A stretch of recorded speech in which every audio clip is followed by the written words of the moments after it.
Kia ora. Welcome to Analyst Point of View.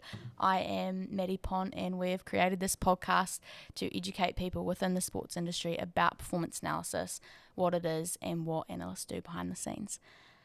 Over this series we'll get together guests who have experience with performance analysis to share stories, experiences and visions and hope to grow the understanding of the sports analyst world.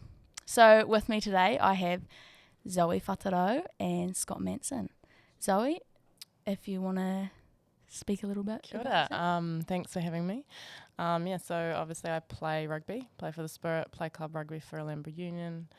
I've played rugby since I was a little wee girl, so I've been involved for a wee while. Mm-hmm. Currently working for Otago Rugby too, so rugby is just all part of my life. Whereabouts are you from? I'm from Taihape in the North Island. Cool. Yeah. Cool. And so what was that school environment like playing rugby? Well, we actually didn't have a school team when I was in high school. Yeah. So I would travel to Palmerston North to play club rugby as a high school student. Yeah. And how far was that? About an hour and 20 minutes until I went to Fielding High School and boarded there. Mm-hmm. And then, played rugby for Fielding High School. Cool. And what brought you to Dunedin? Study. What did you study? Studied a Bachelor of Oral Health and a Bachelor of Science. Yes. Yeah. Cool. Yeah. And you're both AU, aren't you? We are indeed, Yes. both of us. Oh. And then how long have you been playing in that Otago environment for? I think I debuted in 2014. I've got a really bad memory. So a few years, but I had 2 years off. So in that time, I've had a year off for injury and a year off for pregnancy. So, yeah. Cool. And that, I suppose, how did you find that change and shift in environment from your club environment to that Otago environment? I think over the years, the shift has become greater because Spirit or FPC's taken a lot more serious than when I first started playing at FPC level. And the talent and skill set is a lot higher. So, yeah, I think, club has grown a lot too, but it used to be a lot more social when I first came down here. And then now there's two grades and whatnot, and the premier grade is, all those Spirit players playing in that grade have kind of made it a lot more elite, I suppose. But yeah. Cool. And Scott, you've coached Zoe? Yeah, I coached her, apart from her knee injury and pregnancy, coached her for probably 5 years, aside from that. Mm-hmm. Yeah. Yeah, so if you want to tell us a little bit about yourself. Yeah, so I was born in Southland in Winton and went to 1 year of school there. Played soccer football there, but probably didn't really suit my profile. Mm-hmm.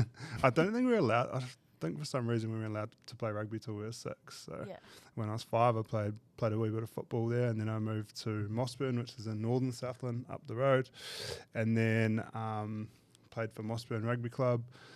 Then moved to Cromwell, and then did my high schooling there, and played. Cromwell. Yeah, and then played rugby for this. Well, we played under the club umbrella, even though we were at school. And then played my last 2 years of high school. I played in the men's grade up there, which was cool for a young prop to learn against some pretty gnarly fellas all over countrywide as well. We played countrywide, and then moved to Dunedin 2007. So going back a wee bit now to study at Teachers College, and then did a primary education degree, and then played some rugby for Otago from 2010 through to 2015 was the last game I played, and went overseas for a bit, and started coaching the Spirit in when was that? 2018 it must have been, I think. Yeah, so was that your first coaching role? Well, because I was a teacher, I did coach kids stuff. Year 9, 10s and year 11, 12, 13. So I had done a wee bit of coaching all through my playing anyway, a little bit, not full on intense stuff. And then I'd been in Japan and came back in start of 2017, came back and then did some set piece coaching with the under 19s. Oh, yeah, cool. And then the year after that, that's when I started with Spirit. Yeah. Were you playing rugby in Japan or were you just... Yeah. Oh, yeah. Yeah. So played 1 year there. Cool. Which was a pretty cool experience. Fun place to play rugby, fun place to live and see a different part of the world. You would have been a giant. Yeah. We had a guy in our team, a Japanese guy, whose nickname was Jumbo, and he was like probably 2 meters something. Looked abnormally large for a Japanese man, so he was like the star attraction. That's funny. So over your, I suppose, playing coaching career and through your different environments, when was your first introduction to sports performance analysis, whether that be, I suppose, notational or like actual footage? I suppose actual footage, when I started playing some NPC rugby, we had, I think there was like a sort of light bulb moment when you could go and get a laptop out and click on yourself and watch all your coded footage rather than have to watch the whole game. You're like, whoa, I can just click on myself and see my involvements or lack thereof. And what was kind of like, I suppose you've probably seen the Otago training environment now. Yeah. It's so full on. There's lots of cameras, drone, iPad. Back then, was that kind of similar? Was there a lot to access, or was it? Nah, there was like training wise, there was, I don't recall 2010 there being any training footage. Yeah. A little bit later through there definitely was, but definitely not when I started. Definitely not any training footage. Yeah, that's interesting, hey, because now it's like so full on in that training environment. Yeah. What as a player, I suppose, how did you feel? Like, how did you find using that it benefited you, if it did, in your playing, using that, having that access to that footage and watching yourself play? Oh, it just made life so much easier. Yeah. Like in terms of being able to click on and just watch your involvements, you have your notebook out, you can record, write down things that apply specifically to you. Yes, you can still go back and watch other parts of the game, but I remember that first sort of experience of semi-professional rugby and being able to do that, and being able to, go, especially probably in and around your set piece and looking at what you were doing right and wrong and the things you might have had like a goal for that week, for that game that you wanted to tick off, and you could efficiently go back through and go, I haven't quite nailed that, so what am I going to do about it versus just go and have a general look. Yeah. And that, I suppose, your experience as a player then helped you to, do you reckon you use that going into your coaching role? Yeah, because when definitely. you went into your coaching role, it was probably a bit more developed. Yeah, and I think if we go back to training footage, being able to refer, as a coach, being able to refer players to footage and stuff from training. Who's had a look at what we were doing last night? We nailed that, but we didn't quite nail that. Yeah. That tool, huge. And in that Spirit environment, when you started coaching, did you have footage of training? Yeah. No. So no. when did that come in? Oh, Scott brought it in. No, it wasn't me that brought it in. It was Staples that brought it in. Yeah. Oh, well, yeah. If I remember rightly, Staples, he's over there in the corner. Yeah, he was the provider of it. I think the first couple of years we definitely we wouldn't have had any footage, no. Yeah. And then I remember Otago Rugby obviously had a contract with Elevate Analysis to be able to provide, I think started off with like one training a week, and then we sort of fixed some things up and were able to get a couple of trainings somehow with a little bit of magic. But yeah, having training footage is it's massive, and I think now I'm coaching in a school and we don't have that, but we have other stuff. And it's like I'm looking at that going, after we've just been at that Highlanders schools, how can we put that into place at school would be awesome. Yeah, so sort of miss that luxury. Yeah, what school are you? I'm at Otago Boys High School now. And so that first 15 environment is probably, do they have they have footage and stuff that they... We have game footage, but we don't, Not training. like, I'll get my iPad out and like you and did do it. some stuff. But I think as a coach, you got a million things going on. You don't really want to be setting up your iPad, and you need sort of someone there to be able to do little... To do that. Yeah. And in that Spirit environment, as a player, how, I suppose, because you would have been in that transition with the footage, like when you started playing, you wouldn't have had... Yeah, like what was it for you? When I first started playing Spirit, we didn't even... You'd be lucky to watch, like, the opposition, so it was more about just worry about yourself and don't worry about... Like, there wasn't footage to really analyse. There wasn't your own footage to kind of look at unless you recorded on Sky or something. Yeah. And then transitioning to, like, having your trainings videoed was massive. Like, the immediate feedback, like, you get from videoing, you know, the iPad stuff, videoing set piece, and then being able to watch it back straight away. Just give you that immediate feedback to change little things. I think it definitely helps, like, the team and individuals, like, get better quicker, I suppose. Yeah, that being able to see yourself and fix yourself then and there, I suppose, is quite a big thing, especially with the iPad and Scrum stuff. Yeah. And I think it was cool, like, over the different environments that I've been in, and then coming into the under-18s, I spoke with Will on Tuesday about it, how those boys haven't really watched themselves in a training situation in that Scrum environment. And when we're with the Nacho team, there was one, it was cool to see some boys, Will was telling them what they're doing, and then they could watch it and then they could fix it. And it was cool from an outsider's perspective to see them change that. And that's kind of just watching that evolve and benefit, even in an under-18s environment, what that would have changed and developed in that Spirit environment.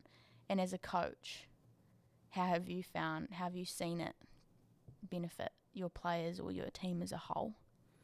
Yeah, I think the list is huge, probably. Like, if you think about just little micro details of what we're trying to tick off and nail, versus, you know, when you sometimes we had the luxury of having a drone up, and you can see lines that people are running or not running, or you can see defensively where spacings are correct or incorrect.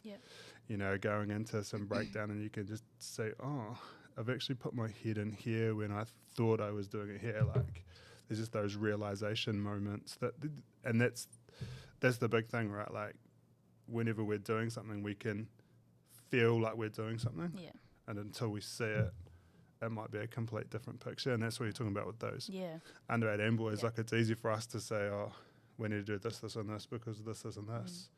But until you see it and go, oh, okay, my back's actually in this shape when it needs to be in this shape. Or a lot of those boys who are like this, but needed to be like this. Because they were told to get lower, so they squat lower. So, how have you, I suppose, as a coach, kind of encouraged your team to use it, or if you have, and in those environments, how have you used what you've been provided to, I suppose? I think it becomes a bit of a trust model. Like, it's an expectation that if we've got this tool, we need to use it. And, you know, and that's when you find different players, different environments, different stages of where they're at. I guarantee some players that have been around a little bit longer, who experience not having any analysis, are probably, and I say probably because you can't tar everyone to the same brush, but they're probably a little bit more diligent because they've learnt over the years of what's important. And some of that comes down to time management and things like that. But then counter to that, you might have some young keen player who's probably, especially in the female game, never had any analysis, and next thing they go to a training and there's a camera there, or can go back and watch that. So it just becomes an expectation. And some will be better than others. And coming from that player's perspective, Zoe, how have you, I suppose, worked with the coach if you have in that with your personal development with the footage or the analysis that you've gotten over your time? I suppose like personal, usually like when you're working with the coach, I feel like we as players would more be doing it for the whole team's benefit, not for personal like game, unless you're having a one-on-one review sort of thing. So it's more about what we're doing right, what we can do better, and using analysis for that reason. And then obviously previewing opposition that we're playing, whatnot.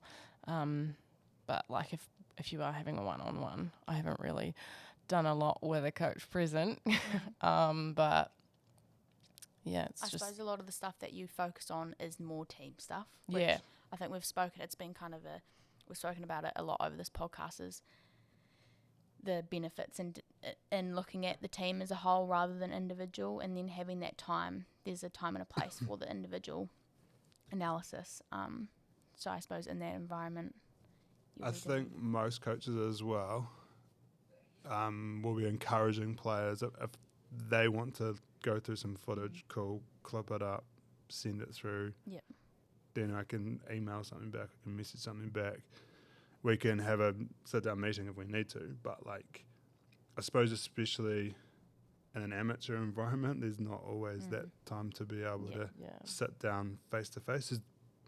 I say an amateur environment, I guarantee over at Super Rugby level at the Highlanders, not every coach is going to have the time to be sitting down one-on-one, but they'll be able to, on whatever platform they're using, they'll be able to send a direct message. This is good. Yeah. This is what you need to fix.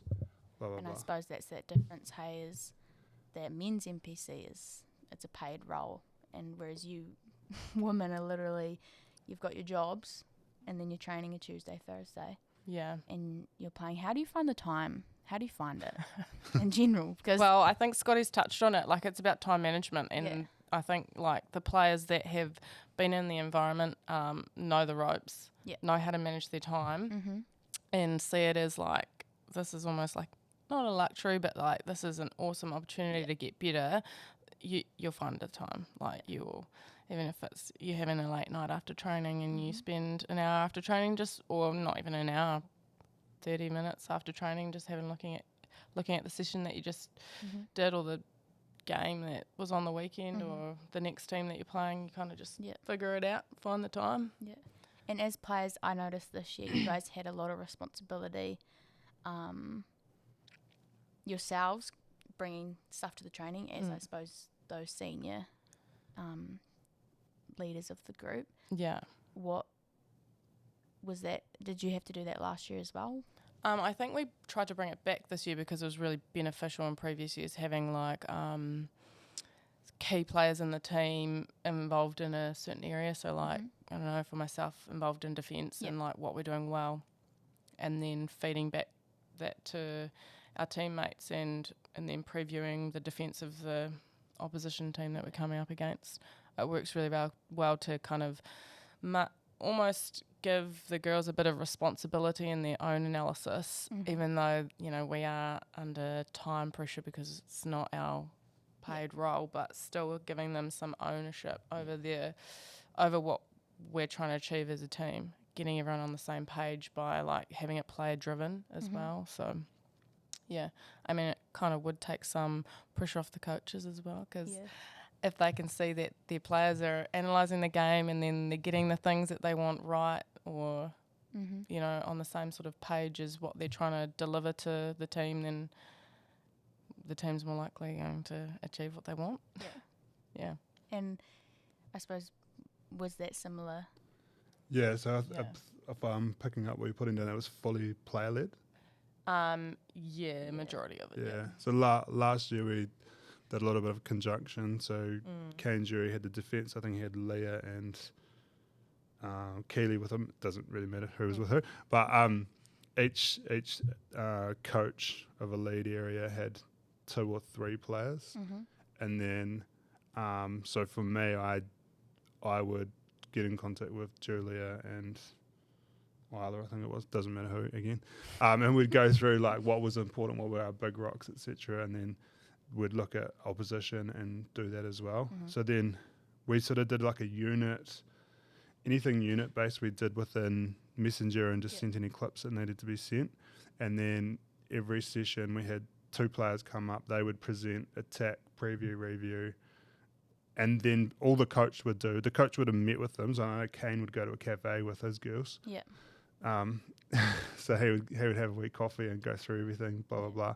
And then he would only really, he would play the computer and chip in anything that might have been missed out or needed to be reinforced. Yeah. But that's cool. I suppose, like you said, it holds the players accountable, and I suppose they're going to take it in more if you've had to go away and do it yourselves. And then I suppose that's a cool way of doing it, because then you've got those 3 different groups. 2 different groups. Yeah, 3 or 4, yeah. And then that's and then different you were doing people. Culture and leadership was your little... We side hustle. Did you go defence this year? No, yeah, I was involved in defence, but I kind of tried to get the girls that weren't always involved in it to do more of the D stuff. Yeah. That's cool. Obviously this season I was with you guys, but a bit more distant than I have been in previous environments. And I did a little bit last year, but I've spoken about it throughout this series, is how like different I found it coming from the club environment, and I did some in the Otago, and then coming with you guys. And I think last year it was a bit different because you kind of knew how you're like, oh yeah, this is what we want. Whereas this year it was a little bit different for me. Kind of, I struggled to know what you guys wanted, and I think there was a bit of disconnection just in comms. Like I was just a bit in the background. Like, what do you want me to record kind of thing? And even like I didn't feel like I could approach, like I think it was just, so that was a bit challenging, not really knowing how I could help you guys. Yeah. Which I think moving forward, that is kind of a development that once coaches realise the value of having someone else to do it, then they know how to approach someone, and that's where that communication begins, I suppose. And how, as a coach, if you would have an analyst come into your environment, how would you start that process? I think the first thing is you got to be aware of, which every coach is, like the profile of their team. So I think a couple of key data points we'd used last year were in and around like our team was comparatively, we're quite small, right? So if we're looking at our defence, we need to have line speed, right? We need to be able to get off the line faster than anyone else. So you strip that back and you can go strength and conditioning, look at that. You can go to analysts and go, right, what percentage are we hitting in terms of making stop and gain line carries.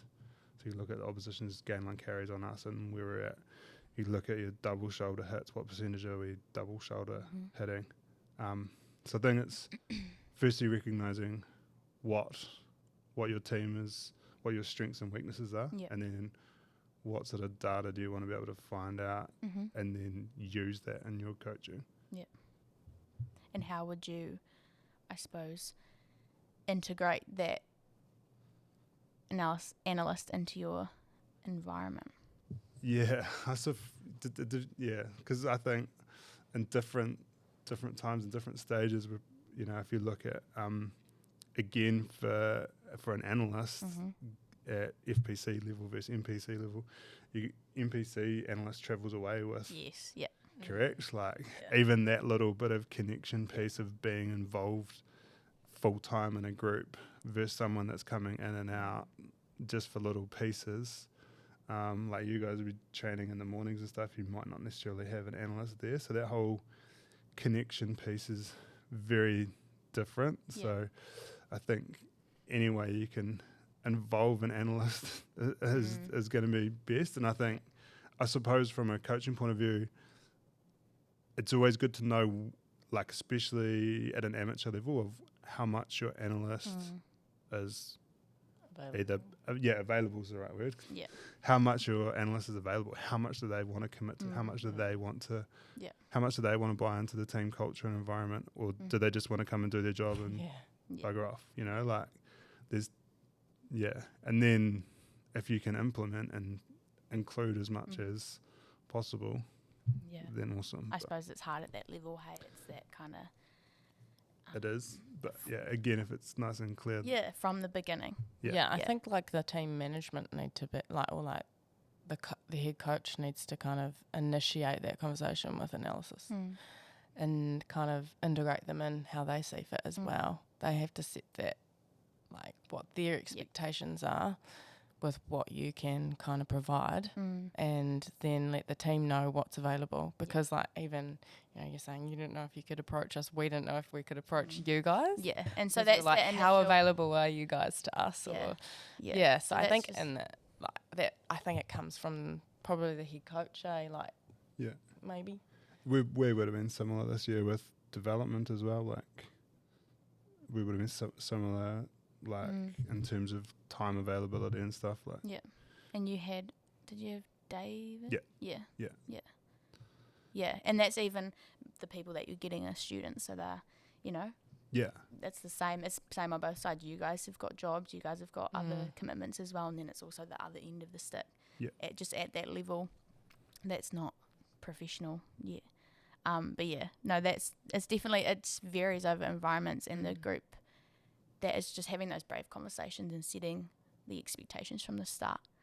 How have you found the analysis environment this year in that spirit space? I feel like it's different. It was a bit different. Like a lot of it was player led. If you wanted to review, and preview yourself, your team, and your opposition team that you're coming up against. Sorry, it wasn't like as prioritized, I suppose. Yep. Like as it do you think has been in the past. Yeah. Do you think it would need to be? I think so, but I think it's just like a conversation that needs to happen with coaches, like it's as simple as just like, hey, I think this is a tool we can use a bit better this next coming season. Yeah. And how did you find those younger girls coming through? How did they warm to it, you could say? How did they... I think it was like, ooh, there's a camera. You know what I Yeah. mean? But then like they're really... And I suppose they've had... valuable, Most of them will have school stuff filmed, so they're coming... I don't know if like our under 18 schools use analysis. I mean, they have for their school games, like with the concussion stuff and whatnot. I'm not sure if they just do it in general, just for analysis purposes. But yeah, I know that some of the girls, the school teams do get footage, and that's I suppose just a form of something that they're getting used to seeing themselves play. I think that's probably the first step, is getting used to see. And it must be daunting coming into that and actually seeing yourself on TV in that Sky setting as well. Remember like when we were first getting filmed for Spirit, and it was like, okay, we've just got to not think about the fact that we're getting filmed and just play rugby. Is that even before Sky? Yeah, I think so. And it was just like, one round a week. It's going to be a camera. Yeah. That's right. It's only like one game or something. Yeah. How did you, so the highlight videos that I did they were awesome. This year? They were so cool. That's cool. I think that was a really good, I don't know if that was something that you initialised or the coaches did, but it was them approaching Staples or Staples approaching. Yeah, I think once you started doing it, it was like, oh wow, look at us. We, kind of got the team's confidence up, especially like, I don't know, just being a new environment and, feeling like you hadn't performed well or whatever. Just those highlight videos that would just kind of like come out before the next game were like the girls definitely got around it. That's cool. That's good, because I didn't even know what like when you saw them or how you saw them. It was usually before the next game. Yeah. It was like they would drop it onto our group chat. Yeah. Like, everyone would just comment about who did what good. Yeah. And I think that's like you can easily focus in a game setting situation live on what's going wrong rather than what's going right. And then that footage, if you rewatch it, and I found that I would watch the game live, and then you go back and you're looking for all the good, and you're pulling the good from it. And I used to have so much stuff, and I had to cut it down to like 2 minutes for you guys to be able to watch. But that's good. It's cool that you can actually find, like, pull the good, and then that is for you guys to get you going. Yeah. What would you guys say the benefits, like, what are your what do you think the benefits are of performance analysis from your environments? So many. Yeah, so many. Like, I think most of them we've sort of covered, but like, first and foremost, being able to see yourself perform and how you do things. I think for a coach, having some specific data that can tell us about patterns or trends, or that can then adjust the way we're going to coach, or adjust the amount of this content versus this content, because this becomes a priority, and seeing what those priorities are. Accountability, like there's I feel like it's good for your mental as well. Like, you know, just touching on those highlight videos you provided us.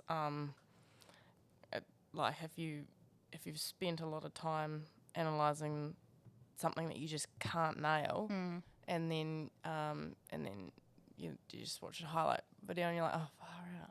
That's really it's good for your mental going into games. And immediate feedback, like on just small micro skills that you're working on, like at trainings. It's real beneficial. KPIs for goal setting. Yeah, I really like the iPad one where it played back. Delay. Yeah. You'd film, like, I don't know, a line out lift, and you'd watch it back, and it would just, you're like, okay, I need to extend out a little bit more, or I need to walk in or whatever, just that. And then when you go to the next level, you get a wee golf cart with the TV on. I know that's quite a big jump, eh? But how good is that? Like, you go to NPC use it, don't they? Highlanders use it all. They've got 2 golf carts sitting there when they're doing their scrum sesh. They've got one looking at this side of the scrum, one looking at this side of the scrum. And then generally there's 2 people with an iPad, right? Yeah. And then you got those 2 live feeds going on the buggies. So you go, we're not there. I thought I felt that, but actually I'm seeing this when I look at it from my position. Like, it's crazy, eh? It's gold.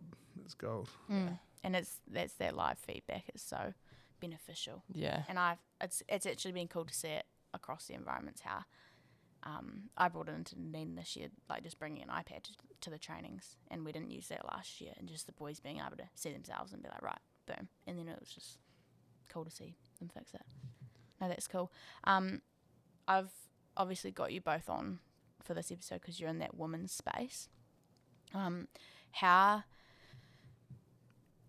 I don't know how to word it without being, I suppose, negative to the women's environment, but it's a amateur space, that women's rugby, but it's coming through so strong, and it has in the last 3 years developed greatly in the rugby environment. How do you think its analysis is going to develop moving forward? Just in the women's space, or in general? Yeah, in general, or it can be in the women's space as well, because I suppose it's still pretty, especially in that Spirit environment. I'd probably say after doing development this year and then FPC the last 5 years, over the last couple of years where we got to with FPC, we would be effectively using analysis way better at FPC than what we would be at development. And part of that's probably how much we're allowed to use, like how much resource we have. And I suppose, thankfully, FPC being the highest, well, apart from OPIGI, but the highest level within Otago, that there is some decent resource going towards that. Awesome. And then probably time together in terms of FPC versus development, if you're to compare, I'd say you're probably especially when you add up like little moments where you're traveling away together and you're traveling on a plane and you're in a hotel for 3 days or whatever, like the time together is at least triple compared to development, where you literally just Tuesday, Thursday. Yeah. And you've got guys in there who are going to be professional rugby players at some point. But probably at FPC level, we've got a little bit more luxury of working together, time together, which that's probably one of the first things when you've got some downtime to be able to go through. And then again, if you were to talk to Whitney Hansen, head coaching at Matatu, like I imagine her level of analysis would be much higher than what my level of analysis has been at FPC level. Yeah. And then again, when you go to Black Ferns level, then it's probably more because you got even more resource. So I think if you talk about men's versus women's, I think it's more amateur versus, high performance, different states, different models, different availabilities of time, availabilities of resource. Yeah. Resource. The more resource you have, the more analysis you're going to have. 100%. Like everything gets bigger and snowballs, right?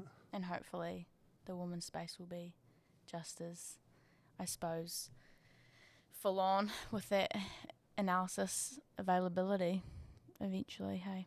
Yeah. How about you, Zoe? Yeah, you talk about that now. Just took over there. No, I was kind of like, oh, that's true. I think it just comes down to how much we're resourced. If we're well resourced, we'll utilise it to the best that it's available to us. It'll come one day. Yeah, and I think it's, I suppose, that not raising awareness, but educating people on how, like in that environment, what you've got available to you, how you can use it. I think, definitely, because often we're time poor as well. We don't have time to sit down and teach the young girls how to use it well and how to get the best out of it. Yeah. It's almost like go away, learn it yourself, because, that's... Yeah. I think the best, Staples has come in last year before, whatever it was, maybe a couple of times, you come in and run PD sessions on how to effectively use either the Elevate portal or even Sports Code for when that's available as well.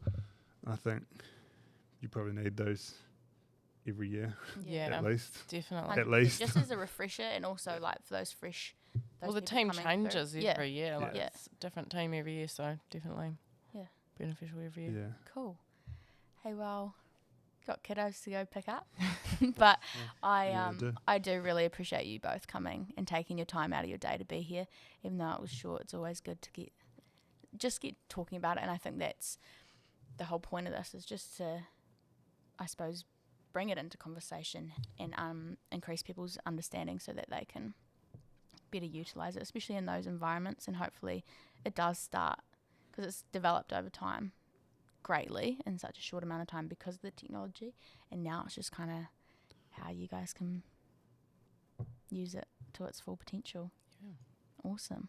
Thank you. Thank you very much. G'day. That's us.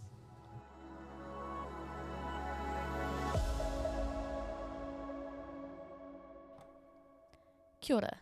If you're hearing this message, you've watched the entire episode. For that, ngā mihi, thank you for listening to Analyst's Point of View. Also, ngā mihi to the guests. I appreciate your contribution to this episode. I hope you found value in watching this episode and listening to the guests' experiences within the performance analysis industry. If you did, please give it a like and share with others who you believe may be interested.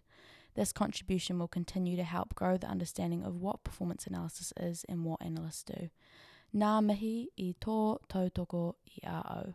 Thanks for your support of me. Kia ora.